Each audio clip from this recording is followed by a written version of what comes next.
Bonjour, vous êtes sur Radio Files 127. On vient du futur. Bonjour, bienvenue dans le 4e épisode de la Radio Files 127.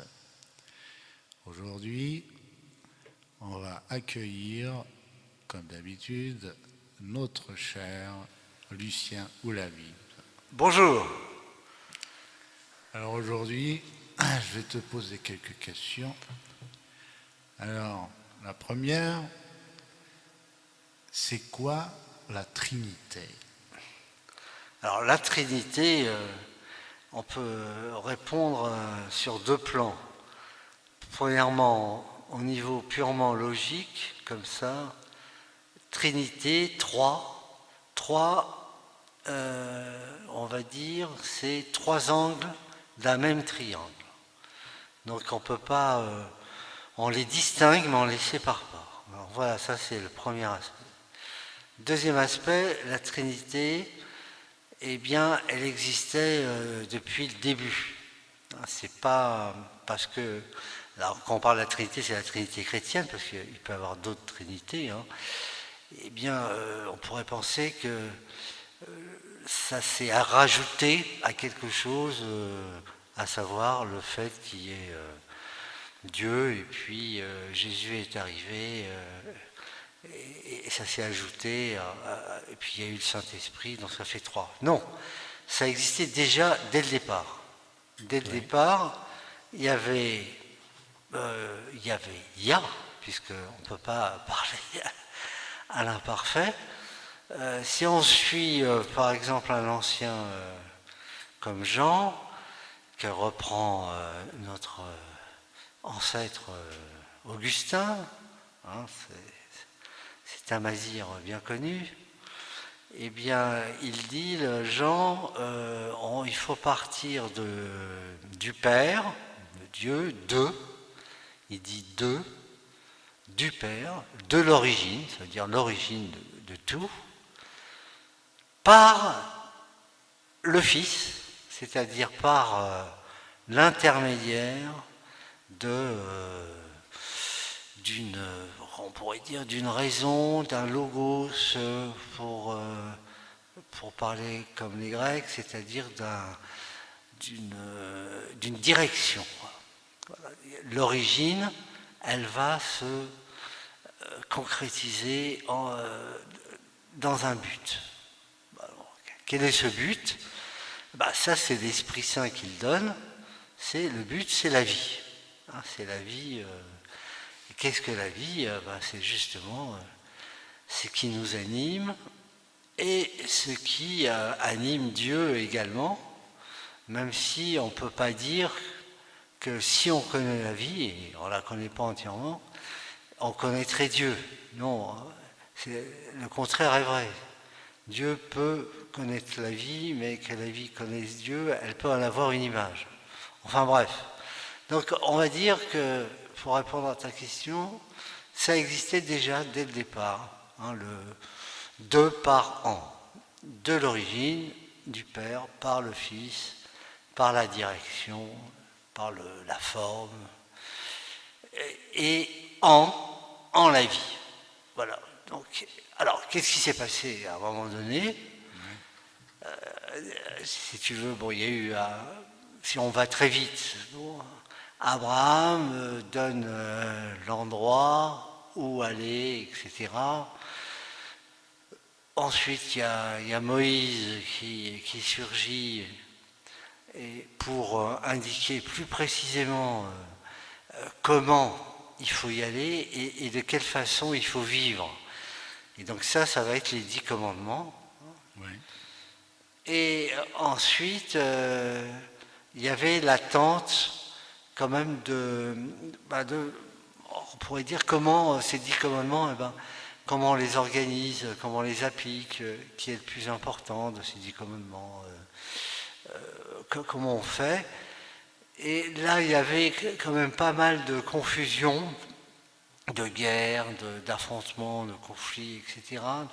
Il y avait, d'ailleurs, bien avant Abraham, il y avait eu Noé, hein, le déluge, etc. Oui, Donc, oui, exactement, oui, c'est vrai. et il y a eu cette idée peut-être, alors ça c'est l'hypothèse, hein, qu'à un moment donné, de par tous les problèmes qu'il pouvait avoir, les questions sans réponse, eh bien, Dieu, c'est-à-dire les trois, hein, ont décidé, Dieu a décidé, que ce soit le Fils. Alors l'Esprit vient aussi, il apparaît parfois, il dessine, etc. Est-ce que le Père, lui, apparaît? C'est plutôt le Fils qui s'occupe de ça. C'est le Fils. Et d'ailleurs, c'est ce que dit Jean. Jésus dit à un moment donné, on lui pose la question, il dit, vous pouvez aller au Père que par mon intermédiaire. Oui. Vous pouvez ne pas passer que par moi. Oui. Donc ça veut dire que c'est pas juste, il n'est pas comme une réplique ou comme une représentation de Dieu ou du Père fait homme, hein, comme certaines interprétations peuvent dire. Hein, c'est juste une enveloppe et Dieu s'est exprimé en homme, quoi. Non, c'est plus subtil que ça, c'est plus complexe. Oui. C'est le Fils qui donne la direction, qui met en forme. Eh bien, il va aussi apparaître en être humain. Il ne va pas seulement donner, je ne sais pas moi, des signes comme fait le Saint-Esprit. Non. Donc, il va apparaître. Et quand il apparaît, à ce moment-là, eh bien, il fait des choses. Hein, c'est la vie de Jésus. Il fait des miracles. Il surgit comme Dieu, vivant. Mais il décide, lorsque Ponce Pilate lui demande à son arrestation. Bon, là, je vais un peu vite, mais... Oui.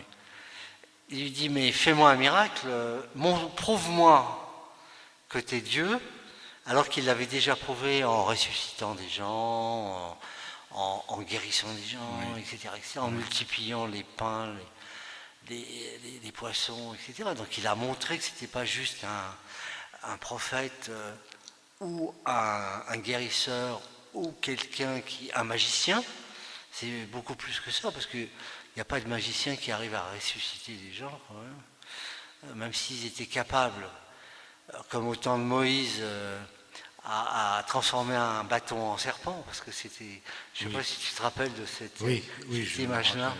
Le pharaon dit, prouve-moi que tu es un envoyé de Dieu. Et du coup, il a transformé. Moïse transforme son bâton en serpent. Et le pharaon, il dit, mais oui, mais moi, mes magiciens sont capables de faire ça. Oui. Et il a demandé à un magicien, et il l'a fait. Oui. Il a transformé. Oui. Donc, ce n'était pas suffisant. Et comme c'était qu'un prophète, Moïse, il n'a pas pu donner la vie. Or, Jésus, comme c'est Dieu, il donne la vie, quoi. Mais il posait problème quand il est arrivé, alors que, par exemple, les Juifs, qui étaient justement le peuple qui portait la parole aussi, attendaient, et c'était inscrit. Élie, d'autres avaient dit que le Messie, donc l'envoyé, mais Dieu, en fin de compte, apparaîtrait comme il est apparu, Dieu, sous l'exemple, sous le buisson ardent. Il a apparu à plusieurs reprises, que ce soit par le biais de l'ange Gabriel ou par le biais du buisson, et puis d'autres fois aussi au prophète. Là, Jésus était là, présent, vivant, discutant même avec les plus grands pharisiens, les plus grands prêtres, dès l'âge de 9 ans, dans le temple, à Jérusalem même. D'ailleurs, ses parents s'étaient inquiétés, puisqu'ils ne le voyaient pas revenir quand ils étaient partis faire un voyage à Jérusalem, et il était resté en train de discuter sur les livres, en interprétant lui aussi.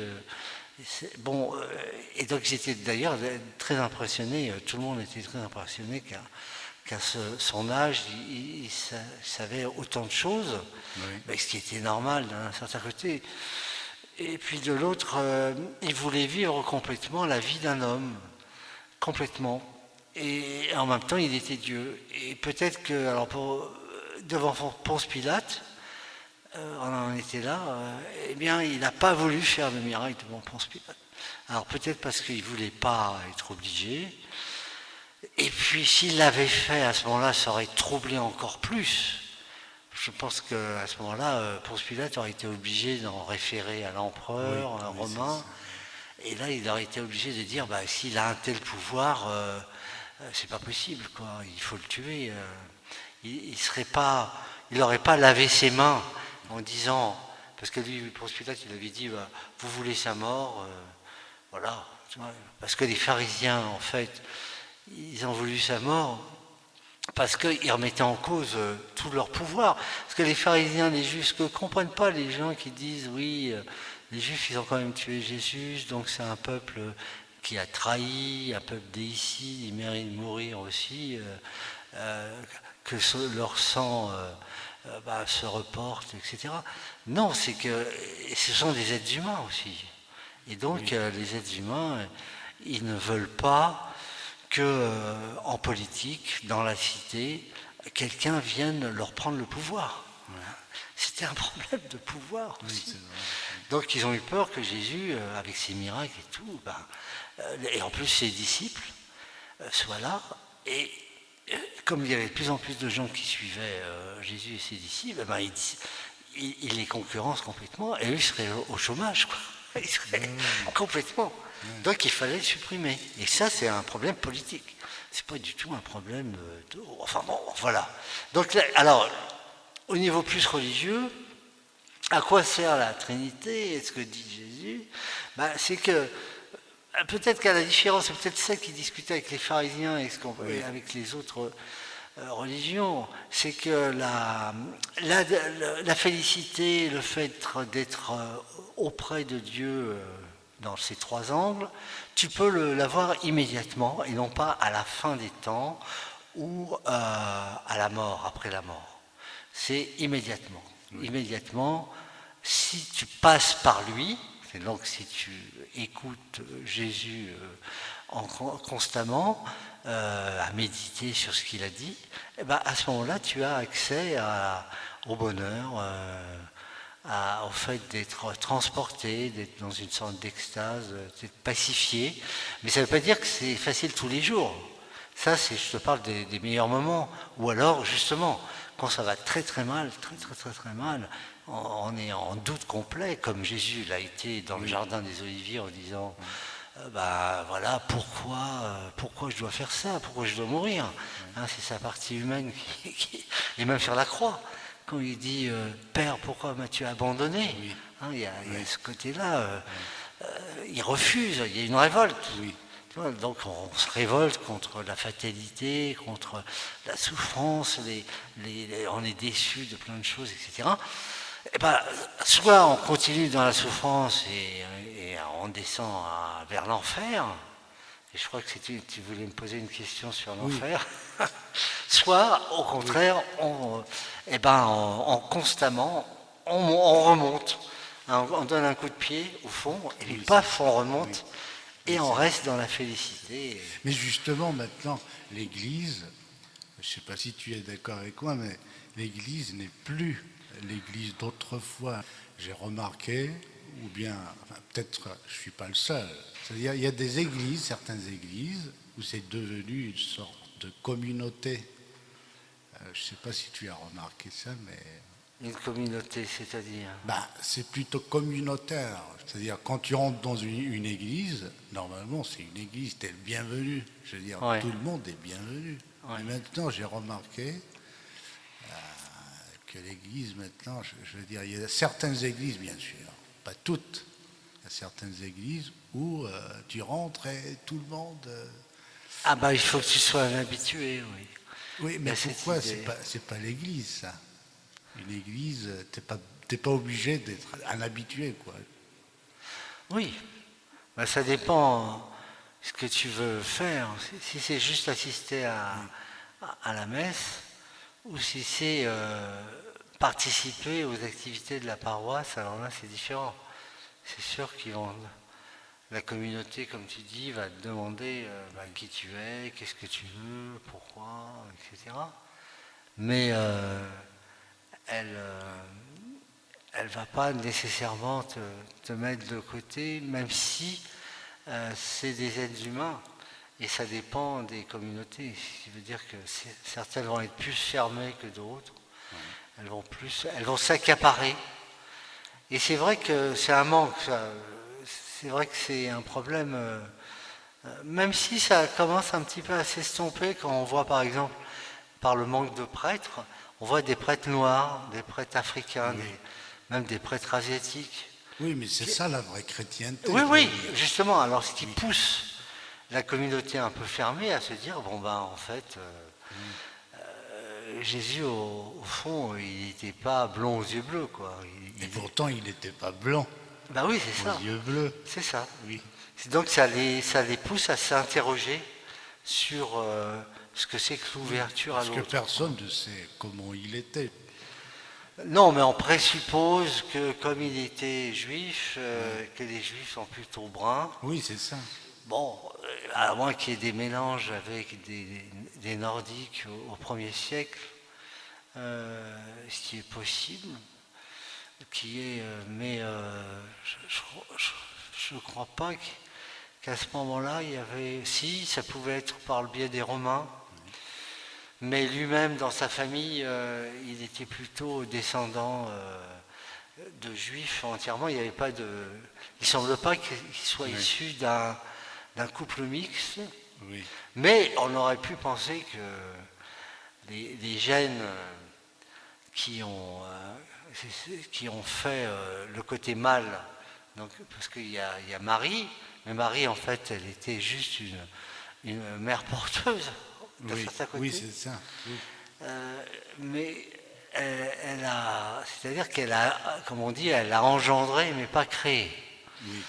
Donc c'est vrai que sa création, peut-être qu'elle est issue d'un ADN composé de tous les ADN des êtres humains, peut-être. Oui. Ce qui fait qu'à ce moment-là, on peut dire que Jésus il pouvait être blond, asiatique, africain. Mais en dernière instance, lorsqu'on sait que dans les combinaisons d'allèles, dans le crossing over, là je fais un peu genre spécialiste que je ne suis pas, il y a l'aléatoire, mais malgré tout, il paraîtrait que le brun gagne sur les autres couleurs.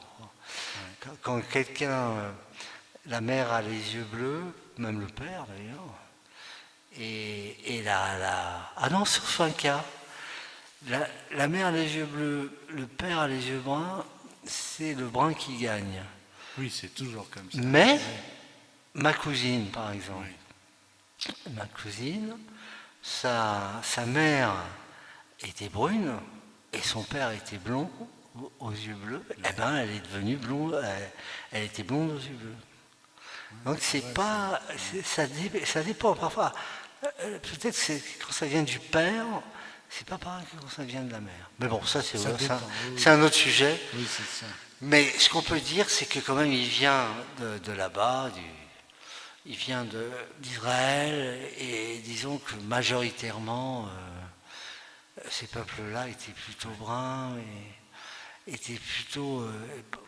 donc, en tout cas, ils venaient d'une origine lointaine, quoi. Et ce qui fait que quand tu viens toi-même d'une origine lointaine, à ce moment-là, la communauté qui est là, présente, elle doit t'accueillir en tant que chrétien, et c'est tout, quoi. Et pas seulement à partir de ton origine, etc., etc. À partir du moment où tu es chrétien, tu fais partie du peuple chrétien, quoi, on pourrait dire. Même si tu fais aussi partie d'autres peuples, enfin d'autres communautés à l'intérieur du peuple. D'ailleurs, c'était un débat qu'il y avait en France sur le peuple français, mais qui est lui-même composé de Bretons, de Normands, de Corses, etc., Alors est-ce qu'on peut dire peuple corse, peuple normand, Oui. quoi donc à l'intérieur du peuple français, alors d'autres disaient non, il vaut mieux parler peuple, ok, d'un point de vue ethnique, à l'intérieur de la nation française. C'est-à-dire la nation qui dépasse l'origine ethnique, quoi. Qui est plus qu'une ethnie, qu'une race. C'est une idée avec un grand I, qui est une destinée, qui est un esprit, un état d'esprit, etc., etc. Mais bon, alors... Du coup, là, on arrive à la fin de l'émission. Ouais. Et j'ai quand même une dernière question. Enfin, c'est pas une question. Mais aujourd'hui, on voit que la plupart des chrétiens se détachent de l'Église. Pourquoi? T'en penses quoi, je veux dire? C'est quoi le... Je crois je ne sais pas si on l'avait déjà abordé, ou alors c'est de façon privée, mais oui, je t'avais dit qu'il y avait eu une évolution de l'Église depuis la fin de la Seconde Guerre mondiale, où il y avait beaucoup de jeunes qui, eux, préféraient des choses concrètes et donc s'étaient engagés dans des ONG, dans des choses pratiques, et préféraient faire ça plutôt que d'aller à la messe tous les jours, quoi. Donc c'est plutôt ça qu'il faut voir. Et aussi la numérisation et tout ça. Comment? Avec le numérique. Oui, et puis il y a la messe le dimanche sur la 2, sur France 2, Oui. sur la radio. C'est vrai que les gens choisissent à distance, mais il y a aussi, on peut dire, il y a moins de pratique. Alors est-ce que dans l'esprit, dans la conscience, ça reste quand même? Moi, je pense que oui, même si il y a beaucoup d'évolution. Bon, on pourrait dire il y a plus de divorces, par exemple, il y a plus de gens qui disent qu'ils ne croient pas ou qui sont agnostiques, etc. Alors ça, c'est lié à un autre phénomène aussi, c'est les avancées technologiques, les avancées de la science, qui ont fait douter par exemple, des miracles. Est-ce que Jésus peut être capable de faire des miracles si c'est un être humain aussi, etc. Il y avait cette idée, cette tendance dans les années 60-70 à psychanalyser la force de la psychologie Jésus en disant on va le traiter juste en prophète, en être humain, et on va gommer tout le côté un peu surnaturel, le côté un peu irrationnel, etc. Alors qu'il ne faut pas le gommer. C'est que c'est pas parce que la science a avancé dans la technologie qu'elle a réponse à tout, qu'elle peut. Oui, c'est vrai que la science ne peut pas répondre à tout, c'est clair. On a cru, mais ça c'est le scientisme, c'est-à-dire l'idée que la science peut remplacer la religion presque, ou donner une solution à tout, quoi. L'idée que on va résoudre par une petite pilule, tu as une souffrance, paf, tu bois la potion magique. Alors qu'on voit bien, même en psychologie, ils sont revenus. Fin 19e, même après, la psychiatrie, elle était très médicalisée. Dès qu'il y avait un problème, on prenait quelque chose. Mais là, c'est pour le court terme. Quand on souffre énormément, on prend une pilule. Ça, c'est compréhensible. Mais ça ne résout pas le problème de fond. Même les médecins le disent. Justement, ça pourrait être un sujet à discuter. Le médecin travaille sur les symptômes. Le chirurgien réussit à enlever des abcès profonds, comme ça, des kystes, etc. Il fait de l'ablation, il réduit. Mais le problème de fond, c'est-à-dire la bonne santé, le silence des organes, disait Claude Bernard, la santé et le silence des organes. Donc ça, c'est un travail beaucoup plus de fond que la médecine ne peut pas résoudre et la science non plus, puisque c'est un travail sur soi, sur son rapport aux autres, au monde, qui on est, qu'est-ce qu'on veut faire, se calmer, donner un sens à sa vie, etc. etc. C'est des trucs un peu banals que je dis, mais qui répond un peu à la question de savoir qu'au fond, les gens, si tu veux, en se détachant plus ou moins d'une pratique ou en disant j'y crois pas, etc., quand ils ont des malaises et des souffrances, qu'est-ce qu'ils font? Eh bien, ils vont prendre des pilules, de la drogue et tout ça, ou des pratiques addictives ou des pratiques à risque pour se donner une excitation, mais l'excitation pour changer d'état d'esprit, etc., ça n'a qu'un temps. Ouais. Hein, voilà, à un moment donné, on est saturé. On ne peut plus. Donc tout ça, c'est du court terme. Or, il faut travailler en profondeur. Travailler en profondeur, c'est, ça, ce que se disent tous les sages, hein, c'est revenir sur soi, et puis méditer, et puis comprendre pourquoi on se met dans des états pareils pour essayer de trouver des solutions. Et voilà. Bon, merci Lucien. Écoute, je t'en prie, et j'espère que ces esquisses permettront Espérons bien. voilà, de faire des petits dans les esprits. Et vive la Trinité. Merci Lucien, et merci à tous, et à la prochaine. 3 en 1.